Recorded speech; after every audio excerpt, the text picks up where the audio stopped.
ఏపీలో కరోనా కలకలం సృష్టిస్తోంది. తాజాగా కడపలో మరో పాజిటివ్ కేసు నమోదైంది. తీవ్ర జ్వరంతో కడప రిమ్స్లో చేరిన వ్యక్తికి కరోనా పాజిటివ్గా వైద్యులు నిర్ధారించారు. బాధితుడిని నంద్యాల జిల్లాకు చెందిన వ్యక్తిగా గుర్తించారు. ఇప్పటికే విశాఖలో కరోనా కేసు నమోదు కాగా తాజాగా మరో కేసుతో 2 కేసులు యాక్టివ్ కేసులు అయ్యాయి.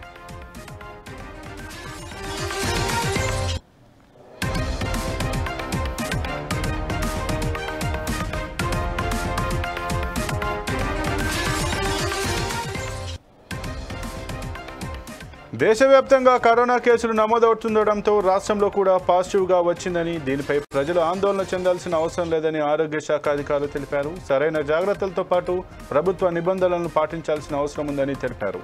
కేంద్ర ఆరోగ్య శాఖ విడుదల చేసిన లెక్కల ప్రకారం దేశవ్యాప్తంగా 260 కరోనా పాజిటివ్ కేసులు నమోదయ్యాయని, ఈ సమయంలో ప్రజలు అప్రమత్తంగా ఉండాలని హెచ్చరించారు. ప్రభుత్వ ఆసుపత్రులు, ల్యాబ్లలో మాస్కులు, పీపీఈ కిట్లు, ట్రిపుల్ లేయర్ మాస్కులు నిత్యం అందుబాటులో ఉంచాలని ప్రభుత్వం ఆదేశించింది. ప్రజలు సహకరించి తమ ఆరోగ్యాన్ని, సమాజ ఆరోగ్యాన్ని కాపాడుకోవాలని అధికారులు కోరుతున్నారు. ఈ నేపథ్యంలో ప్రభుత్వం నిబంధనలు, మార్గదర్శకాలను రూపొందించింది.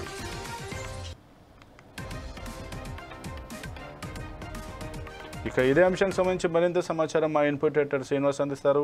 శ్రీనివాస్, చెప్పండి, ఏదైతే దేశంలో కరోనా కేసులు అయితే పెరుగుతున్నట్టుగా తెలుస్తుంది, ఈ నేపథ్యంలో ఆంధ్రప్రదేశ్ విషయానికి వచ్చేసరికి విశాఖలో ఒక కేసును అయితే గుర్తించారు. ఇప్పుడు అదే విధంగా ఇంకొక కొత్త కేసును కూడా గుర్తించినట్టుగా తెలుస్తుంది.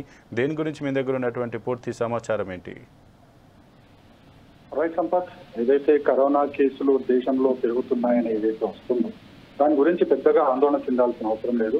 అవి మామూలు కేసుల్లాగే, జలుబు కేసులాగే దాని ట్రీట్మెంట్ తీసుకుంటే చాలు. అనవసరంగా దాని మీద ఎక్కువ ఫోకస్ చేసి ప్రజల్ని భయభ్రాంతులకు గురి చేస్తున్నారేమో అనిపిస్తుంది. ఎందుకంటే మనకి ఇప్పుడు ప్రస్తుతం దేశవ్యాప్తంగా 260 కేసులు నమోదైనట్టు తెలుస్తుంది. అయితే ఆంధ్రప్రదేశ్ సంబంధించి వైజాగ్ లో నిన్న ఒక కేసు నమోదైంది. అదేవిధంగా కడపలో ఈరోజు ఒక కేసు నమోదైంది. 2 కేసులు హైదరాబాద్ లో నమోదయ్యాయి. దీంతోనే వైద్యాధికారులు పూర్తి స్థాయిలో అప్రమత్తమయ్యారు. ఏదైతే ఆసుపత్రులను కూడా సిద్ధం చేస్తున్నారు. మరోవైపు ప్రజలకు కూడా మరొకసారి మార్గదర్శకాలు సూచించడం జరిగింది. గుంపులుగా తిరగకూడదు, మాస్కులు ధరించాలి అనే అంశాలన్నిటితో పాటుగా ఏదైనా జలుబు, జ్వరం లాంటివి ఏమైనా ఉంటే టెస్టులు చేయించుకోవాలని చెప్పేసి కూడా వాళ్ళు సూచన చేయడం జరిగింది. అయితే దేశవ్యాప్తంగా 260 కేసులు మాత్రమే ఉన్నాయి. మొదటగా ప్రపంచంలో ఇది మొన్న ఈ మధ్య కాలంలో సింగపూర్, హాంకాంగ్ లో కేసులు నమోదవడం జరిగింది.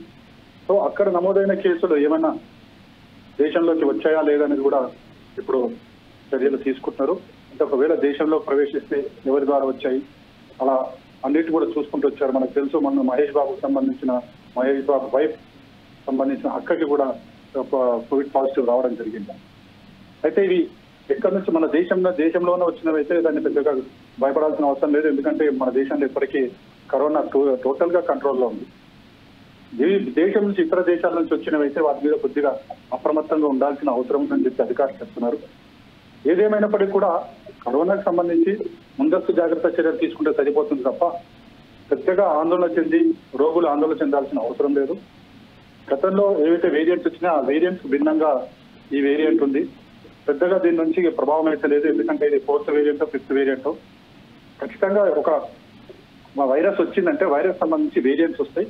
వేరియంట్స్ వచ్చినప్పుడు రకరకాల, అంటే దాంట్లో సబ్ వేరియంట్స్ కూడా వస్తున్నప్పుడల్లా కూడా దానికి సంబంధించిన రోగ శక్తి ఏదైతుంటుందో అది తగ్గిపోతూ ఉంటుంది. మనం చూసిన కోవిడ్-1 సంబంధించి మొదట్లో ఏదైతే కరోనా వైరస్ మొదట్లో వచ్చిందో అప్పుడు ఆ వైరస్ చాలా ప్రభావం చూపించింది. రెండోసారి దాని ప్రభావం మరింత పెరిగింది.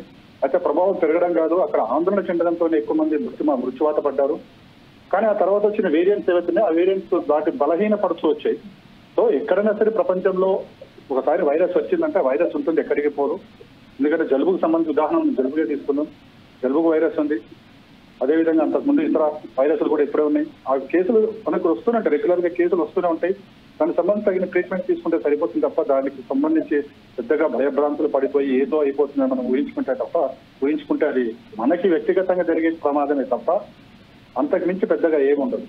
కాబట్టి కోవిడ్ కేసులు పెరుగుతున్నా తగు జాగ్రత్తలు తీసుకుంటే సరిపోతుంది అనేది ప్రభుత్వం కూడా చెప్తుంది. ముందట్లాగా కరోనా వచ్చిన 1st, 2nd వేరియంట్స్ లాంటి ప్రభావం ఇప్పుడున్న వేరియంట్స్ మీద ఉండనే ఉండదు. ఎందుకంటే వాటి బలహీనపడుతూ వస్తున్నాయి. ఖచ్చితంగా వైరస్ అనేది ఇక ఎప్పటికీ మనతోనే ట్రావెల్ చేస్తుంది. కాబట్టి ఇక మనం భయపడాల్సిన అవసరం లేదు. ఆల్రెడీ ఇప్పటికే దేశంలో 90-95% మంది దీనికి సంబంధించిన కోవిడ్ టీకాలు కూడా తీసుకోవడం జరిగింది, ఫస్ట్ సెకండ్. సో బూస్టర్ సంబంధించి బూస్టర్ తీసుకుంటే ప్రమాదం జరుగుతుందేమో అని ఒక ఆందోళనతో ఉన్నారు. కాబట్టి బూస్టర్ దగ్గరికి ఎవరు పోవట్లేదు. కానీ ప్రస్తుతం ఉన్న పరిస్థితుల్లో అయితే కోవిడ్ పూర్తి స్థాయిలో కంట్రోల్లో ఉంది.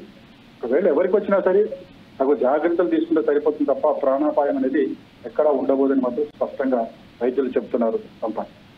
Okay, thank you Srinivas.